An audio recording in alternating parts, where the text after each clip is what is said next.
Most people don't lose money because they pick the wrong investments. They lose because they're stuck in a system designed to keep them broke. And the worst part, it feels normal. It feels exciting. It feels not boring, but that's exactly why it fails. If you stay until the end, I'll show you why the boring path is the only one that actually works. This is where most people start. And honestly, where a lot of people stay. It sounds like investing. You're opening apps, watching prices move, talking about the market with your friends, but it's not investing, it's gambling. Meme coins, penny stocks, random plays you found scrolling at 2 in the morning when you couldn't sleep. You're not analyzing anything. You're hoping, you're praying, you're crossing your fingers that this one thing will be the thing that changes everything. I've been there. I remember buying crypto back when I had absolutely no idea what I was buying. No fundamentals, no thesis, no understanding of blockchain or tokenomics or any of it. Just hype. Just the feeling that everyone else was making money and I was getting left behind. And I lost money, real money. And the worst part, I thought I was being smart. Not because crypto is bad, it's not, but because I had no system, no plan, no idea what I was actually doing, just emotion, dopamine, and the idea that I might get lucky. That's the trap your brain sets for you. Your brain doesn't want consistency. It doesn't want slow, steady progress. It wants a hit. It wants the rush. It wants the story. You can tell at a party about how you turned $500 into $5,000 overnight, but that story almost never happens. And when it does, it usually ends with you giving it all back, plus more. Now you level up, but not in the way you think. You stop guessing completely randomly and start copying. Twitter, YouTube, Reddit, Discord, news headlines. Something is trending. Everyone is talking about it. A new NFT collection drops, and suddenly your entire feed is full of people showing off their new profile pictures. The coin tied to a political figure explodes overnight, and you see screenshots of people's gains. Someone posts a chart with a rocket emoji and the words, "This is going parabolic." And suddenly you feel it. That pressure, that tightness in your chest, the fear of missing out. Not making money hurts, but watching others make it hurts more. You start doing the math in your head. If I put $1,000 in right now and it keeps moving like it did yesterday, I could make. So you buy. Not because you understand it, not because you've done research, not because it fits into any kind of strategy, but because you don't want to be the only one left behind. This is one of the most dangerous psychological traps in investing because it feels like opportunity, it feels urgent, it feels like information, but it's usually the top. By the time everyone is talking about something, the smart money already left. They bought months ago when nobody cared. Now they're selling to you, and you're buying at the peak, convinced you're early. Now, things get more advanced. At least that's what it feels like. Options, leverage, big potential upside with a small amount of capital, and almost no understanding of the actual risk involved. On paper, it sounds incredible. You can turn a small amount of money into something big. You hear stories about people who turned 2,000 into 50,000 in a week. But what most people don't realize is you can also turn it into zero, fast, faster than you thought was possible. Options aren't the problem. They're a tool, a legitimate financial instrument. The problem is using them without a system, without knowing probabilities, without understanding theta decay or implied volatility or how quickly things can move against you, without knowing that you can be right about the direction and still lose money because your timing was off by a few days. This is where people don't just lose money, they blow up, they take their entire account to zero, and then sit there staring at the screen, wondering what just happened, because they thought they were being smart. They thought they were using sophisticated tools, but sophistication without understanding is just another form of gambling.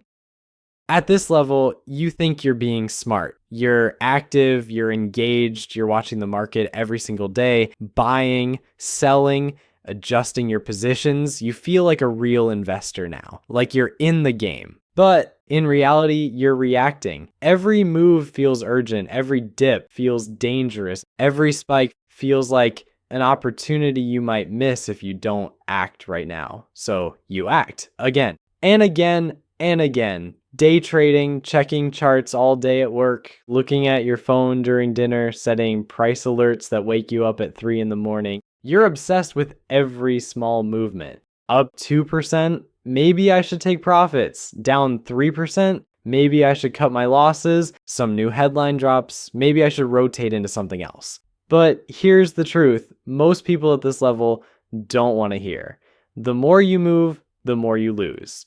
Fees eat into every trade. Your timing is almost never as good as you think it is, and your decisions are being driven by emotion disguised as logic. You're playing a short-term game in a system that rewards long-term thinking.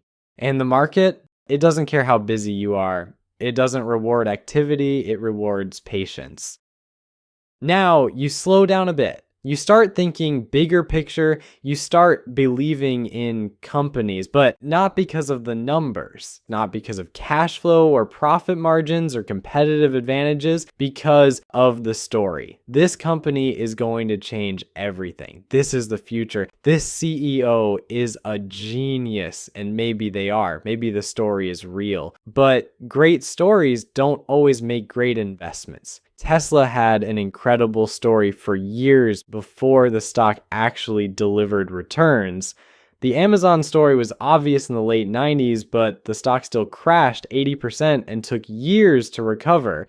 You start mixing emotion with conviction, passion with logic. And that's dangerous because the market doesn't pay you for believing in a story. It pays you for being right at the right time, based on reality, not hope. You fall in love with the vision and ignore the valuation. You hold through massive drawdowns because you believe. You add more when it drops because the story hasn't changed. But the story was never the problem. The price you paid was. This is where psychology really takes over. You buy when things feel good. You sell when things feel bad. Let me paint you a picture. It's March 2020. The market crashes. Stocks are down 30, 40, 50% in a matter of weeks. The news is terrifying. Everything feels uncertain. It genuinely feels like the world might be ending. Investor A panics. He can't take it anymore. The losses are too painful to watch, so he sells everything, like locks in the losses, moves to cash, tells himself he'll get back in when things stabilize. Investor B is scared too, but he does nothing. He just holds, doesn't look at his account, doesn't make any moves. Months later, the market recovers. Then it keeps going higher than it was before the crash. Investor B is back up. Then he's growing again. His account hits new highs. Investor A, he's still sitting in cash, still waiting for the right moment, still trying to recover from a decision made in fear. Same market, same moment in time, different mindset, completely different outcome. That's what emotional investing does. It tricks you into doing the exact opposite of what works. Buy high when you're feeling confident, sell low when you're feeling scared, over and over again. If you're starting to see yourself in one of these levels, subscribe. Because what comes next is where everything changes. Most people should be in these next levels, but almost nobody actually gets there. And once you understand why, it'll change how you think about money forever. Now we're getting somewhere. You start looking at numbers, revenue, growth, profit margins, debt levels. You're not just guessing anymore. You're not following hype. You're not trading on emotion. You're thinking.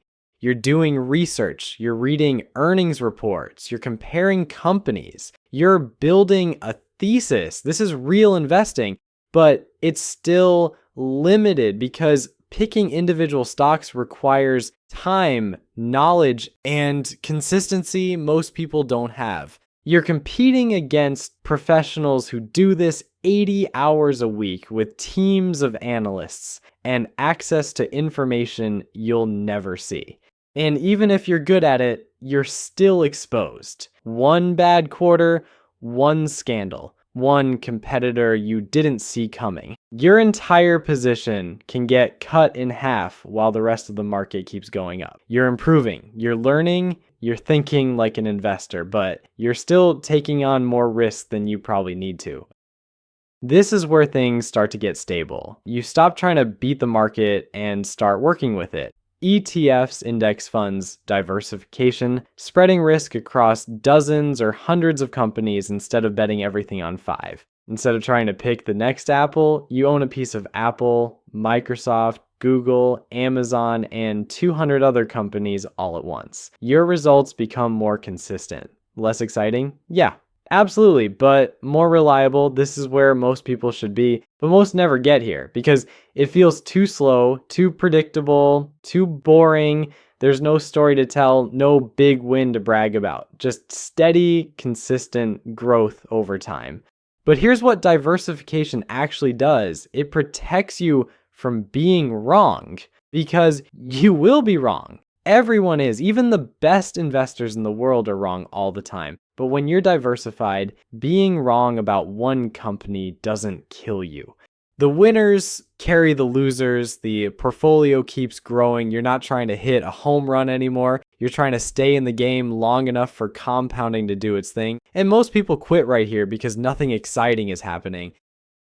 Now the focus shifts completely. It's not about growth anymore. It's about protection.